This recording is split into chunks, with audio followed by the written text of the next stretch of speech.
And that brings us to scenario 3, which is recency, frequency, and monetary value segments. So some things to consider here. We can look at landing page optimization. We can look at purchase history and website behavior, VIP customer content, better qualified and more relevant paid advertising, remarketing, and automation. So this is, again, looking at how we segment our audience. How recently have they bought with you? How frequently are they buying with you? What monetary value are they spending with you? As Kate has pointed out, it's completely dependent on the kind of business that you're running, the frequency with which you'd expect people to be buying from you. But of course, what we want as businesses is advocacy, loyalty. We want that stage of the funnel to really be well developed. So how can we think about all of these different strategies to make sure that we're doing that? How can we optimize our landing pages that people are coming through via email if they're a loyal subscriber, if they're very active? Where are you taking them to on the website? Where are you taking certain paid ads channels to? And how are you using that purchase history and website behavior to help you make better decisions for that email and paid strategy? VIP customer content. Again, going back to the idea of what emails are you sending out? How are you basing, what data are you basing that off? What offers and custom and kind of VIP content could you be using there? And all of this data leads to better qualified, more relevant PPC. Again, not everything's relevant for everyone, but we can then start feeding that into that remarketing, automation, and getting those wheels turning for making all of this kind of work together and cross-pollinate. And it really links into what we were talking earlier. So this is coming from the top of that data pyramid, from that purchase data. And it's understanding who those groups of people are. So the basic example is never purchased from you before versus had purchased from you before. And how we really come to that conclusion is through the RFM analysis. So for each of the recency, frequency, and monetary value, someone is given a score. Your subscriber is given a score. Those 3 scores are added up. The ones that have 333 in the example on the screen, for example, they are your VIPs. They're the ones who buy from you most recently, or bought from you most recently, buy most frequently, and spend the most money with you. Down to your 111s who have probably never bought from you before, never spent anything with you. There is nothing against that monetary value. Now, by breaking those up and understanding that purchase behavior, and this is just one level of segmentation that you can do. Of course, you can then go into your one-to-one personalization. So let's say, for example, your VIPs or your hero customers in purple there. What we'd be looking at there is, okay, brilliant. So that's our group, our segment. Now, how can we personalize it? Well, the products that are shown for each and every person that receives it are going to be different based on what they've bought before. So that's how we kind of layer that segmentation and that one-to-one personalization. And what we can do here is, again, bringing other areas of that data pyramid. So here we're bringing in our email engagement from our last scenario, whether they're active or passive or inactive, and we're layering that on. So do we have those VIP hero customers that are active with our emails? Brilliant. I mean, they are our top performers, right? If they're the VIP or heroes that are passive, we need to hold on to them. We need to be careful with them. We need to nurture them a little bit more, get them in. Is this the right channel for them? How can we help them and support them? And if they've gone unengaged from email, reduce that frequency down. Don't send them so many emails. You know, if you're sending an email once a week, maybe reduce that down to once every 2 weeks, for example. So we can then look at each of the top level segments, layer on that engagement data to give us eRFM analysis and a deeper understanding of how we connect that content, the right message, to the right person at the right time in their journey. And again, this is really breaking down between the consideration stage and the loyalty stage. Now, again, what you can do here is think about how many times has somebody bought? You know, that's where it comes into the RFM analysis with the frequency. How many times? Because the more frequently they've bought, you want to deal with them in a very different way from somebody who's only bought from you once. Very different needs between those different behaviors of the customer.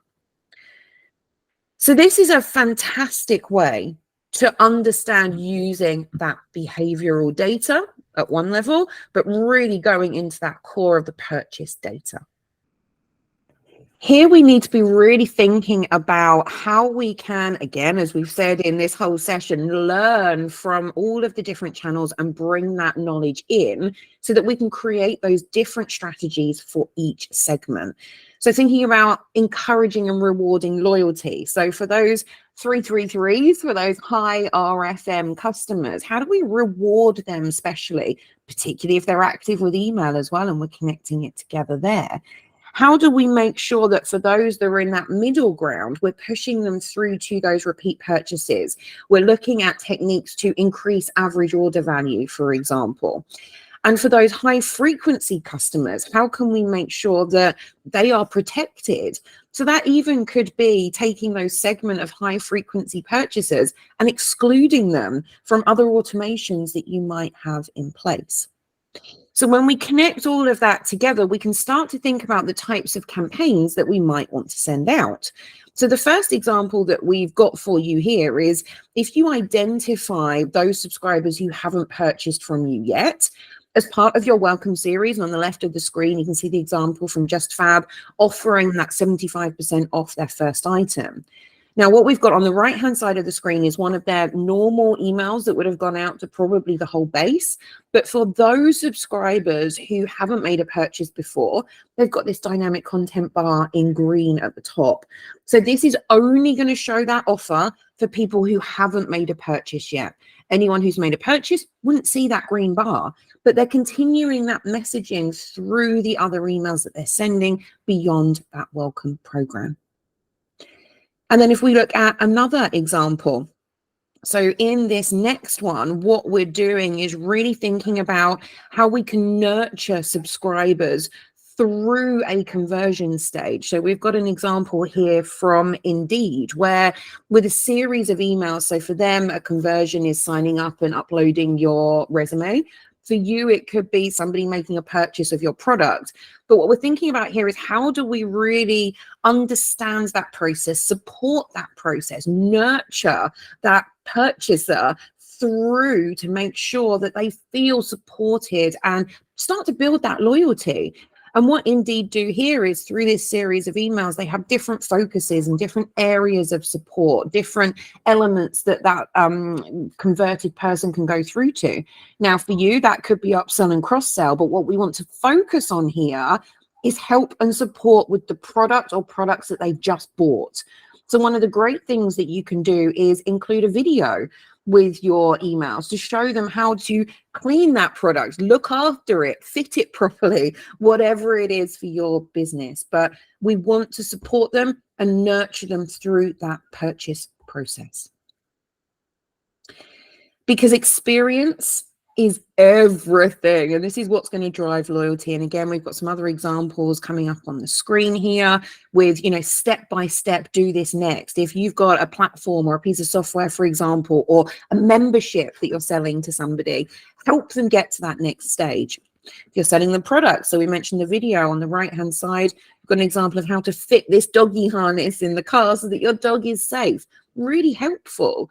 And in the middle, it's where do you get other assistance? Here they're talking about a forum and tutorials and how to reach out for help and support. How do they get in touch with your customer services if they need? Those frequently asked questions, speak to your customer services teams.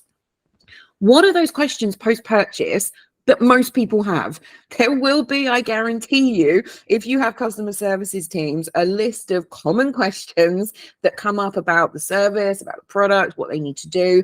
Address those in these emails. Help people from the outset. Now, not only is that going to help people, but it's also going to reduce that customer service time as well. So again, cross-channel pollination here.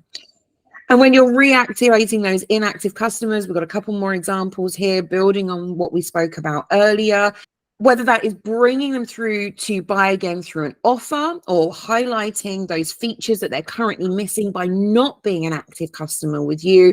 It's really important to look at those life cycles and how you can push them to that next stage. And then just to wrap us up as the final example here for inactive customers, again, reiterating those benefits of why they need to come back and purchase from you, and really prompting that action.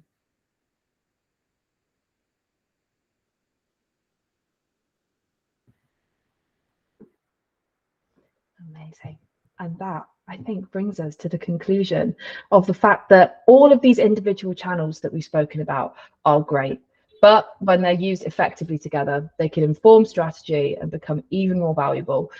We've got all of these things can become more than the sum of their parts. I think we've just seen some amazing examples from the UK about all of these different segments, the ways that we can speak to people, the ways we can connect with our audiences, the ways that we can use all of these channels to get to know our audiences even better, which is of course what we want to be doing. The core of all of this is knowing your audience, knowing the problem you're solving for them, knowing how, where, why, and through what channels they want to be communicated with. And all of these different ways and methods of marketing to our audiences can be added together. They can cross-pollinate.